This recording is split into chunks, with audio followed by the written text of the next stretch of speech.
তোমাদের ভাষা থেকে 3 আর 2 5 5 নম্বরের শর্ট থাকে, এমসিকিউ দুটো, এসএকিউ তিনটে। এই 5 নম্বরের জন্য আমি তোমাদের প্রত্যেকটা পার্ট, ভাষা বিজ্ঞান, ধ্বনিতত্ত্ব, রূপতত্ত্ব, বাক্যতত্ত্ব, শব্দার্থতত্ত্ব, প্রত্যেকটা পার্ট থেকে কিছু কিছু প্রশ্ন বেছে দিচ্ছি এবং তার উত্তর পর্যন্ত আমি ভিডিওগ্রাফির মাধ্যমে দেখিয়ে দিচ্ছি।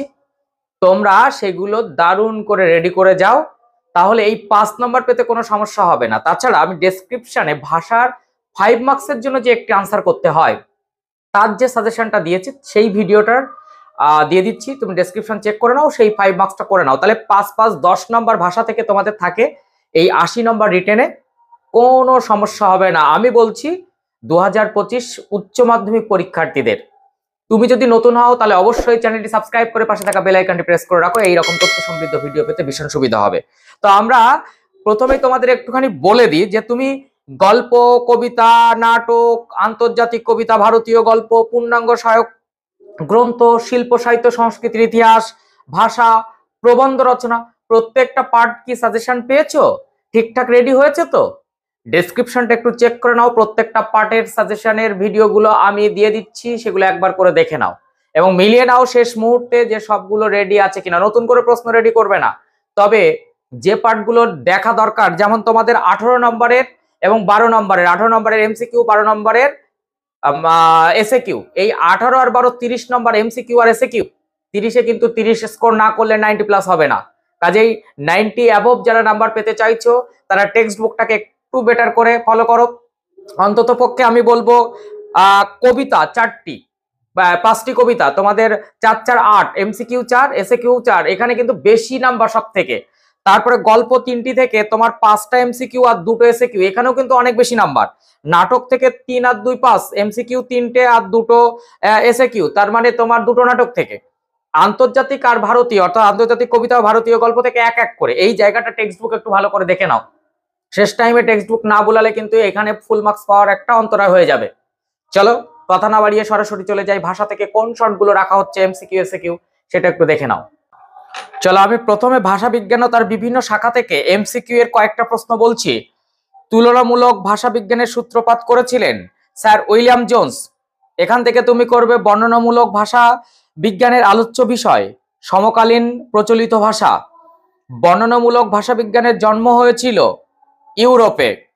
এবার তুমি চলে যাবে এই পাশে, এই প্রশ্নগুলো একটু করবে। উপলক্ষ অনুযায়ী ভাষা বা উপভাষার বদলকে সমাজ ভাষা বিজ্ঞানীরা কি বলেন? রেজিস্টার। যে ব্যক্তি বিশেষ উপভাষা যে বিশেষ রীতি ব্যবহার করে তাকে কি বলা হয়? কোড। এখান থেকে তুমি করবে কোড বদল ভাষা বিজ্ঞানের যে শাখার একটি গুরুত্বপূর্ণ বিষয়, সেটা হচ্ছে সমাজ ভাষা বিজ্ঞান। এখান থেকে তুমি করবে লাং ও প্যারল এ কথা যিনি বলেন ফার্দিনান্দ দা সসুর। এখান থেকে তুমি আবার করবে লাং ও প্যারল কথা কে বলেছেন? ফার্দিনান্দ দা সসুর। এইখান থেকে তুমি করবে প্যারলের প্রবক্তাকে সসুর। মানে 3 ভাবে প্রশ্ন আসতে পারে এবং 3টের উত্তরই জাস্ট এক। এবার আমরা চলে যাব এর পরের পার্ট, এই জায়গা থেকে দেখো, দেখে নাও। প্রথমে আমি আসব এখান থেকে যে রাজশেখর বসু রচিত অভিধান গ্রন্থটির নাম চলন্তিকা। এখান থেকে তুমি ইংরেজি ডিকশনারি শব্দটি প্রথম ব্যবহার করেন স্যার থমাস এলিয়ট। এখান থেকে তুমি করবে ভারতের অভিধান রচনার সূত্রপাত করেন জাস্কে। এবার আমরা চলে যাব যে পার্টটি, সেই পার্টটি একটু দেখে নাও। এই পার্টের এসএকিউ গুলো, ভাষা বিজ্ঞানের কাজ কি, সেখান থেকে করবে ভাষা বিজ্ঞানের আলোচনায় কোন ভাষার গুরুত্ব বেশি এবং কেন। এখান থেকে তুমি করবে খুব ইম্পর্টেন্ট প্রশ্নের মধ্যে যে কে কত খ্রিস্টাব্দে তুলনামূলক ভাষা বিজ্ঞানের সূত্রপাত করেন। এখান থেকে করবে তুলনামূলক ভাষা বিজ্ঞানের কাজ কি, ঐতিহাসিক ভাষা বিজ্ঞান কাকে বলে, বর্ণনামূলক ভাষা বিজ্ঞানের আলোচ্য বিষয় কি। তুমি এখান থেকে আর করবে ফলিত ভাষা বিজ্ঞানের আলোচ্য বিষয় কি, ফলিত ভাষা বিজ্ঞানের ভাগগুলি কি কি, সমাজ বিজ্ঞান কি। এরপর তুমি চলে যাবে পরের পার্টে, এই এই অধ্যায়েরই, অর্থাৎ ভাষা বিজ্ঞানের রেজিস্টার কি, কোড বদল কাকে বলে, ভীষণভাবে করতে হবে কোড বদল, মনোভাষা বিজ্ঞান কি, মনোভাষা বিজ্ঞানের আলোচ্য বিষয় কি, ল্যাট কি, ল্যাস কি। এরপর তোমরা করবে দ্বিভাষিকতা কি, এখান থেকে তুমি করবে নির্ভাষা বিজ্ঞানের আলোচ্য বিষয় কি, তুমি এখান থেকে করবে শৈলী বা স্টাইল কি, এটা তোমাকে করা দরকার আমার মনে হয়েছে ভীষণভাবেই। তুমি শৈলী বিজ্ঞান কি, তুমি এখান থেকে করবে লাং ও প্যারেল কি, তুমি এখান থেকে করবে আলংকারিক নির্বাচন কাকে বলে, এখান থেকে করবে বহুস্বরিতা কি, এরপর করবে তুমি নিরুক্তি কি, ডিকশনারি শব্দটি কবে কোথায় পাওয়া যায়, এটা এটা বেশ ইম্পর্টেন্ট। এরপরে একভাষিকতা ও দ্বিভাষিকতা অভিধান কাকে বলে, শব্দ কল্পদ্রুম কি। যদি কারোর মনে হয় যে স্যার এইগুলোর উত্তর আমাকে একটুখানি পিডিএফ করে পাঠিয়ে দিন, আমি অবশ্যই দেব। এখান থেকে এবার চলে আসছি ধ্বনিতত্ত্বে। এই ধ্বনিতত্ত্ব পাঠে তোমার ভাষার অর্থহীন ও ক্ষুদ্রতম এককে কি বলে, বাগধ্বনি। তারপরে তুমি করবে খণ্ডধ্বনিকে বলা হয় বিভাজ্য ধ্বনি। তুমি এখান থেকে করবে স্বরধ্বনি ও ব্যঞ্জনধ্বনি হলো বিভাজ্য ধ্বনি, দৈর্ঘ্য শ্বাসাঘাত জ্যোতি সুর তরঙ্গ হলো অবিভাজ্য ধ্বনি। এবার কিন্তু বিভাজ্য অবিভাজ্য ধ্বনি কাকে বলে শ্রেণীকরণ দিয়ে এর পরিচয় তোমার 5 মার্কসের জন্য খুব ইম্পর্টেন্ট এবছর। এবার এখান থেকে তুমি করবে নিচের কোনটি বাকযন্ত্রের অন্তর্ভুক্ত নয়, কর্ণ। তুমি এখান থেকে করবে মান্য বাংলার স্বরধ্বনির সংখ্যা কত, 7টি উচ্চারিত স্বরধ্বনির সংখ্যা। মুখের মান্য বাংলায় ব্যঞ্জনধ্বনির সংখ্যা 30টি, বাংলা অর্ধ স্বরধ্বনির সংখ্যা 4টি। এখান থেকে তুমি করবে উচ্চ মধ্য পশ্চাৎ বর্তুল অর্ধ সংবৃত স্বরধ্বনি হলো হর্ষই। অ্যাকচুয়ালি এটা আমি একটা ছক আকারে শিখিয়েছিলাম সবাইকে, সেই ছকটা জানলে সবার হয়ে যায়। তারপরে তোমার এখান থেকে করবে উচ্চ সম্মুখ প্রসিত এবং সংবৃত স্বরধ্বনি হলো হর্ষই। এখান থেকে করবে অধ্বনিটি হলো নিম্ন মধ্য পশ্চাৎ অর্ধ বিবৃত ধ্বনি, কেন্দ্রীয় স্বরধ্বনি দৃষ্টান্ত হলো এ। তারপরে তুমি এখান থেকে করবে দন্তমূলীয় ল ধ্বনিটি হলো পার্শ্বিক ধ্বনি, ল পার্শ্বিক ধ্বনি। এরপরে বাংলা ভাষায় নাসিক্য ধ্বনির সংখ্যা 3টি, একটি তাড়নজাত ধ্বনি হলো ডয় শূন্য র ঢয় শূন্য র, এখানে যেটা আছে সেটা তুমি দেবে অপশন। নাসিক্য ধ্বনি হলো উম উম ইং মধ্যাহ্ন দন্তান্ন ম, এর মধ্যে যেটা থাকবে সেটাই দিতে হবে। উষ্ম ধ্বনি তালবসা, তালবসা মধ্যাহ্নসা দন্তসা, এগুলো হচ্ছে উষ্ম ধ্বনি। নেক্সট র ধ্বনিকে বলা হয় র ধ্বনি কম্পিত ধ্বনি, এরপরে বা কম্পনজাত ধ্বনি। এরপরে হ ধ্বনিটি হলো হ হলো উষ্ম কণ্ঠনালীয় ধ্বনি। এরপরে চলে যাই আমরা পরের পার্ট, মানে এই অধ্যায়ের পরের পেজ। পূরক ধ্বনির একটি উদাহরণ হলো আলতা। এই উদাহরণগুলোর মধ্যে থেকে ভাষার সহধ্বনি হিসাবে গণ্য মুক্ত বৈচিত্র্য ধ্বনি। তুমি এখান থেকে এসএ কিউ হিসাবে করবে ধ্বনি ও বর্ণের পার্থক্য, ধ্বনিতত্ত্বের আলোচ্য বিষয়, খণ্ডধ্বনির অপর নাম ভীষণ আসে বিভাজ্য ধ্বনি। এরপরে হচ্ছে বিভাজ্য ধ্বনিমূল কাকে বলে, অবিভাজ্য ধ্বনিমূল কাকে বলে।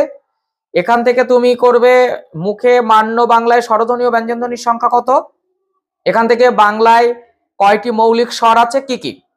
এরপরে তুমি চলে যাবে ধ্বনিতত্ত্বটা একটু বড়, সন্ধ্যাক্ষর কি, মহাপ্রাণ অল্প প্রাণ কাকে বলে, তাড়িত ধ্বনি পার্শ্বিক ধ্বনি কাকে বলে, উদাহরণ। উষ্মধ্বনি বলতে কি বোঝো, দ্বিব্যঞ্জন কি। তারপরে তুমি এখান থেকে করবে যে ধ্বনিমূল ও সহধ্বনির মধ্যে পার্থক্য। এখান থেকে তুমি পূরক ধ্বনিটা করবে, ন্যূনতম শব্দজোড় ভীষণ ইম্পর্টেন্ট, মুক্ত বৈচিত্র্য, আর মুক্ত বৈচিত্র্য কাকে বলে। এরপরে তুমি চলে আসবে লোক নিরুক্তি, ভীষণ ইম্পর্টেন্ট। এরপরে তুমি চলে আসবে এবার কিন্তু খুব ইম্পর্টেন্ট যুক্তধ্বনি ও গুচ্ছধ্বনির পরিচয়, এখান থেকে এই যুক্তধ্বনি আর গুচ্ছধ্বনিটা করবে। এরপরে শ্বাসাঘাত কি, দৈর্ঘ্য কি, সুর তরঙ্গ কি, জ্যোতি কি, এগুলোর একটা করে মানে উদাহরণ নেওয়ার চেষ্টা করবে যেগুলোর উদাহরণ আছে। এবার আমরা চলে যাচ্ছি রূপতত্ত্বে। রূপতত্ত্বে প্রথম প্রশ্ন হচ্ছে রূপ হলো ভাষার সবচেয়ে ড্যাশ অর্থপূর্ণ একক ক্ষুদ্রতম, রূপমূল হলো ভাষার ক্ষুদ্রতম অর্থপূর্ণ একক। এরপরে হচ্ছে রূপিম হলো ক্ষুদ্রতম শব্দ, এখান থেকে তুমি করবে প্রাতিপাদিক হলো বিভক্তিহীন রূপ। এরপরে পূজাযুক্ত অনিয় সমান পূজনীয়, এখানে অনিয় কোন প্রত্যয়ে দৃষ্টান্ত কৃত প্রত্যয়। এরপর বাসিযুক্ত ওয়ালা, ওয়ালা ওয়ালা কোন প্রত্যয়, তদ্ধিত প্রত্যয়, মানে এটা হচ্ছে শব্দ প্রত্যয়, এটা হচ্ছে ধাতু প্রত্যয়। এরপরে হচ্ছে মিশ্র রূপিমের একটি উদাহরণ নাজ্জামা, এই উদাহরণগুলোর মধ্যে থেকে একটি জোড় কলম শব্দের উদাহরণ আহাসজারু, এই উদাহরণগুলোর মধ্যে থেকে। পদ্বৈত হলো অল্প বিস্তর, এর মধ্যে থেকে। এরপরে আমরা এখান থেকে করব এইটা একটু করবে মাইক্রোফোন বা মাইক, হলো একটি ক্লিপিংস। ছোট কাকা গ্রেটার দেন ছোটকা, এটাও সংক্ষেপিত বা ক্লিপিংস, মাইক্রোফোন থেকে ছোট করে বলা হয়, তাই এটাকে কি বলা হয়? সংক্ষেপিত বা ক্লিপিংস বা খণ্ডিত শব্দ। এরপরে ভিআইপি, এটা মুন্ডমাল শব্দ। ফেসবুক হলো এক প্রকার নব্য শব্দ প্রয়োগের উদাহরণ। এরপর এইটা কিন্তু একটু দেখে নেবে, সেটা হচ্ছে আলাপ, বিলাপ, কলাপ, প্রলাপও দিতে পারে। লাভ শব্দটি এখানে ক্রানবেরি রূপমূলের উদাহরণ। এই যে পরেরটাই দিয়ে দিয়েছে, আলাপ, প্রলাপ, বিলাপ।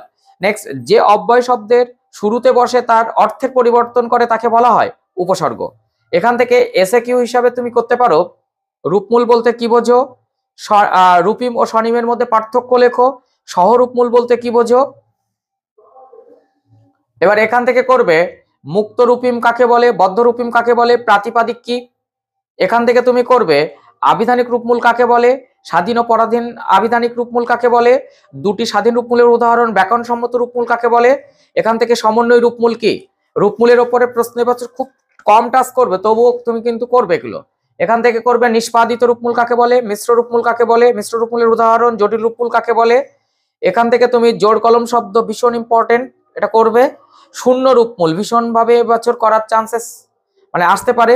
এরপরে তুমি এখান থেকে করবে মুন্ডমাল শব্দ, আমি এটা ব্রড কোয়েশ্চেনের মধ্যেও রেখেছি। তারপর বিকল্পন করবে। এখান থেকে তুমি ক্লিপিংস করবে, অনুকার পদ কাকে বলে, পদদ্বৈত কি। এবং আমার যারা স্টুডেন্ট তাদের কিন্তু মানে অফলাইনে তারা কিন্তু অলরেডি এগুলো সব কমপ্লিট করে ফেলেছে। বর্গান্তর কি। এখান থেকে তুমি করবে ক্রানবেরি রূপমূল কাকে বলে। এবার আমরা চলে যাচ্ছি বাক্যতত্ত্ব। সেই বাক্যতত্ত্ব থেকে দেখি আমরা কি প্রশ্নগুলো নিতে পারি। এই যেমন এখানে লাং ও প্যারেল কথা যিনি বলেছেন সেই ফার্দিনান্দ দা সসুর। একই ব্যাপার হবে, কম্পিটেন্স এবং পারফরমেন্সের ধারণার জনক অবশ্যই চমস্কি।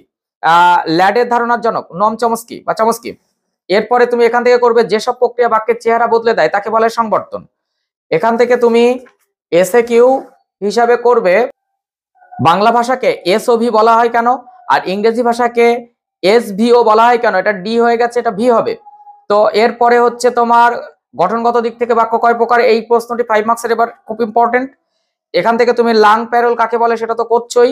এখান থেকে তুমি করবে ল্যাড লাস্ট আছে, কম্পিটেন্স পারফরমেন্স, বিগ্রহী প্রতিগ্রহী সম্পর্ক, অব্যবহিত উপাদান, এগুলো তুমি কভার করে রাখবে।